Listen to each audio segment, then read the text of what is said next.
पुणे जिल्ह्यामधील भोर तालुक्यातील नसरापूर इथं 3.5 वर्षांच्या चिमुरडीवरती झालेल्या पाशवी अत्याचार आणि हत्या प्रकरणामुळे संपूर्ण महाराष्ट्र हादरला होता।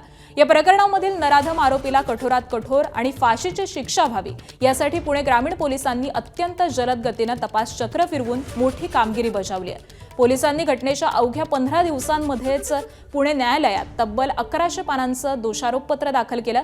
या प्रकरणाची सुनावणी आता फास्ट ट्रॅक कोर्टात होणार असून दररोज जलद गतीने हा खटला चालवला जाणार आहे। आरोपी भीमराव कांबळे याला कायद्याच्या कचाट्यातून सुटू न देण्यासाठी पोलिसांनी शास्त्रीय आणि तांत्रिक पुराव्यांची मोठी साखळी न्यायालयासमोर सादर केली। आरोपपत्रात 50हून अधिक महत्त्वपूर्ण साक्षीदारांचे जबाब नोंदवण्यात आले।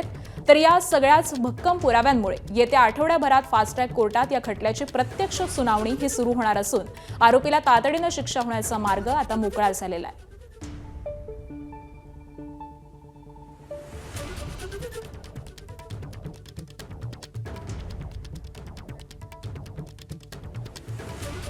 तर नसरापूरमधील चिमुरडीवरील अत्याचार आणि हत्येच्या प्रकरणी आता 1100 पानांचं दोषारोपपत्र हे न्यायालयामध्ये सादर करण्यात आलेलं आहे आणि त्यामुळे आता फास्ट ट्रॅक कोर्टामध्ये या संपूर्ण खटल्याची प्रत्यक्ष सुनावणी ही लवकरच सुरू होईल आणि आरोपीला तातडीने शिक्षा होण्याचा मार्ग या सगळ्याचमुळे आता मोकळा झालेला दिसतोय।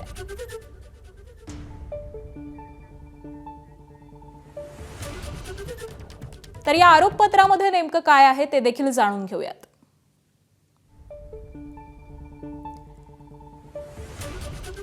घटनाक्रमांचा पंचनामा, सीसीटीव्ही चित्रीकरण आणि तांत्रिक पुरावे, 50हून अधिक जास्त साक्षीदारांचे जबाब हे देखील या आरोपपत्रात नमूद करण्यात आले। त्याचबरोबर चिमुरडीला आरोपी नेताना पाहिलेल्या मुलांचे जबाब देखील नोंदवण्यात आले। शवविच्छेदन अहवाल, डीएनए अहवाल, न्यायवैद्यक प्रयोगशाळेचे अहवाल, त्याचबरोबर काही व्हिडिओ, आरोपीच्या आधीच्या गुन्ह्यांची पार्श्वभूमी,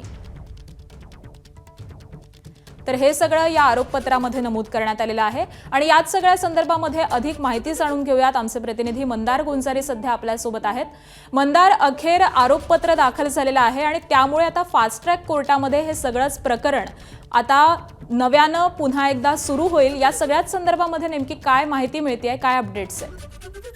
दोषारोपपत्र दाखल करण्यासाठी पोलिसांना 3 महिन्यांचा अवधी असतो, 3 महिन्यांची मुदत असते, हे आपण सगळे जाणतो। मात्र या प्रकरणानंतर जी समाजामध्ये चीड, जो रोष आपण सगळ्यांनी पाहिला, त्यामुळं पोलिसांनी अवघ्या 15 दिवसांमध्येच या प्रकरणाचा तपास पूर्ण केला।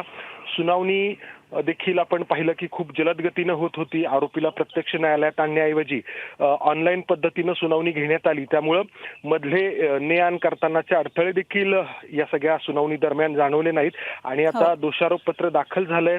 फास्ट ट्रॅक कोर्टामध्ये हा खटला लवकरच सुरू होईल आणि अपेक्षा आहे की आपल्या न्याय व्यवस्थेकडून या चिमुरडीला न्याय मिळेल। जो आरोपी आहे भीमराव कांबळे याला त्यांनी केलेल्या कृत्याची शिक्षा मिळेल। निश्चितच, त्यामुळे या आरोपीला त्याच्या कृत्याची लवकरात लवकर शिक्षा मिळेल हीच अपेक्षा व्यक्त करूयात। धन्यवाद मंदार या सविस्तर माहितीसाठी। एबीपी माझा, उघडा डोळे बघा नीट।